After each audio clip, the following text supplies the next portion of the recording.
നമുക്കറിയാം മലയാളികൾ എത്രത്തോളമാണ് ഒരു കേസിൽ ഇറങ്ങിച്ചെന്ന് പ്രവർത്തിക്കുക, ഇല്ലെങ്കിൽ ഒരു സഹായം ആർക്കെങ്കിലും ആവശ്യമുണ്ടെങ്കിൽ, അത് മെഡിക്കലാണെങ്കിൽ അത്രയും തന്നെ ആളുകൾ പൈസ കൊടുക്കുന്ന, ഇല്ലെങ്കിൽ അതുമായി സഹകരിക്കുന്ന ഒരു രീതി നമുക്കുണ്ട്. അതുകൂടിയാണ് ഇല്ലാതാവുന്നത് ഇത്തരത്തിലുള്ള പ്രവർത്തനങ്ങളിലൂടെ എന്നുള്ളതാണ്. ഇതിനെങ്ങനെ തടയിടാമെന്നാണ് താങ്കൾ കരുതുന്നത്?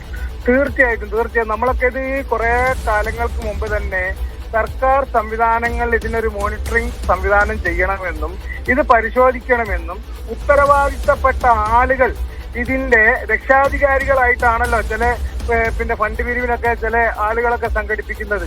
അവരൊക്കെ ഈ കണക്കുകളും കാര്യങ്ങളും രക്ഷാധികാരികളായി ആളുകളുടെ മുമ്പിൽ വന്ന് വലിയ ആളായി അങ്ങ് പോയാൽ പോരാ, ഇതിന് ശേഷവും ഈ കണക്കുകളും ഓഡിറ്റ് ചെയ്യാനൊക്കെ ഒരു ശ്രദ്ധയും ഈ ചികിത്സ കൃത്യമായി നടക്കുന്നുണ്ടോ എന്നും ഈ പാവപ്പെട്ട മനുഷ്യരെ കണ്ണീരും കഥനകഥയും പറഞ്ഞ് പിരിച്ചാൽ അല്ലെങ്കിൽ കേരളത്തിലെ മനുഷ്യർ ഒറ്റക്കെട്ടായി നൽകുന്ന സഹായം എത്തേണ്ടടുത്ത് എത്തുന്നുണ്ടോ എന്നുള്ളതും ചികിത്സ കൃത്യമായി നടക്കുന്നുണ്ടെന്നും അതേപോലെ ഹോസ്പിറ്റൽ മാനേജ്മെന്റുമായി നടന്ന് തീവട്ടി കൊള്ള പോലെ നടത്തുന്ന അല്ലെങ്കിൽ 25 ലക്ഷം 30 ലക്ഷം രൂപയ്ക്ക് ഓപ്പറേഷൻ നടക്കേണ്ടത് 50 ലക്ഷവും 60 ലക്ഷവും രൂപ കൂട്ടിക്കാണിച്ചു കഴിഞ്ഞ് പണം തട്ടുന്ന നടപടികളെ എല്ലാവരും ഒറ്റക്കെട്ടായി ശ്രദ്ധിക്കുകയും അതിനെതിരെ ശക്തമായ നിയമ നടപടികൾ സർക്കാർ ഏജൻസികൾ നടത്തുകയും ചെയ്യണമെന്നാണ് എനിക്ക് വിഹിതമായിട്ട് പറയാനുള്ളത്.